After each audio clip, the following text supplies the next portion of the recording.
سامعین ناظرین، infection control society آپ کی صحت کے لیے، آپ کی آگاہی کے لیے مضامین آپ کی سماعت کے لیے پیش کرتی ہے۔ ڈائبٹیز کے عالمی دن کے موقع پر ہم ڈائبٹیز کے بارے میں بتا رہے ہیں اور آپ کا میزبان ڈاکٹر حسن نواب آپ کی خدمت میں حاضر ہے۔ بچوں کی بیماریوں کے بارے میں، بچوں کی ڈائبٹیز کے بارے میں انتہائی کیئرفل رہنا چاہیے۔ بچوں کو یہ بتلا کر کہ تمہیں ذیابیطیز یا ڈائبٹیز کے مریض ہو، وہ احساس کمتری کا شکار ہو جائیں گے۔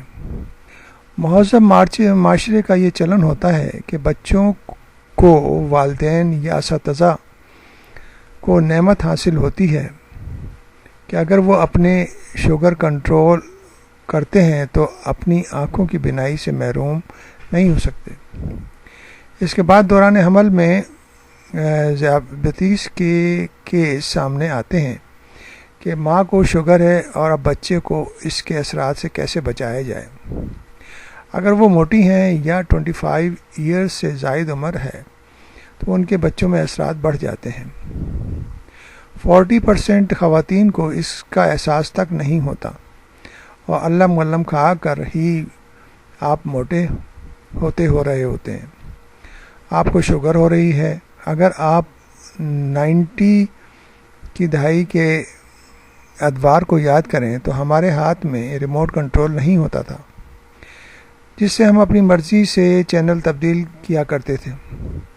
اے سی کھولنے بند کرنے، ٹی وی پر کچھ مخصوص بٹن ہوا کرتے تھے، اٹھ کر جاتے تبدیل کرتے، لیکن اب آپ دیکھ رہے ہیں کہ ریموٹ کنٹرول ہاتھ میں آ گیا ہے اور ٹی وی ہو کہ آسانی سے آپ چینل تبدیل کرتے ہیں اور آن آف کر سکتے ہیں۔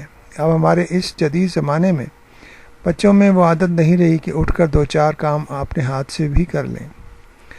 ہم کرکٹ کھیلتے، غیر نصابی سرگرمیوں میں حصہ لیتے تو اب ہر کام میں کاہلی آ گئی ہے۔ اگر ہم ملک میں امن اور امان کی مخدوش صورتحال کے باعث تفریحی پارکوں میں چہل قدمی کرنے والوں کے لوگوں کا موازنہ کریں تو وہ بھی اپنے ہی گھر میں ورزش کے آلات لے کر چہل قدمی کر سکتے ہیں۔ اب یہ آپ پر ہے کہ تاکہ آپ اپنی گاڑی میں کسی تفریح پارک چلے جائیں یا ٹرانسپورٹ میں سفر کرنے والے ایک اسٹاپ پہلے اتر کر تھوڑی سی چہل قدمی کر لیں۔ اب تو یہ حال ہو گیا ہے کہ ہر اسٹاپ پر تھپ تھپ ہوتی ہے، بس نہیں چلتا کہ گھر کے دروازے تک چھوڑ آئے۔ پاکستان انڈیا میں ہر ایک میں سے 5 بندے کو ڈائبٹیز ہو رہی ہے، اتنی کاہلی کی صورت میں سے 2-4 ہیں۔ اس لیے انتہائی ضروری ہے کہ اپنی کاہلی کو ایک طرف رکھا جائے اور اپنی زندگی کو، طرز زندگی کو تبدیل کیا جائے تاکہ اس بیماری کو کنٹرول کرنے میں آسانی پیدا ہو اور اس کی جو وجوہات ہیں اس کے اوپر نظر رکھی جائے۔ اپنی فیملی کو، اپنے گھر کے بچوں کو، اپنے سینئرز کو اس بیماری سے بچایا جائے۔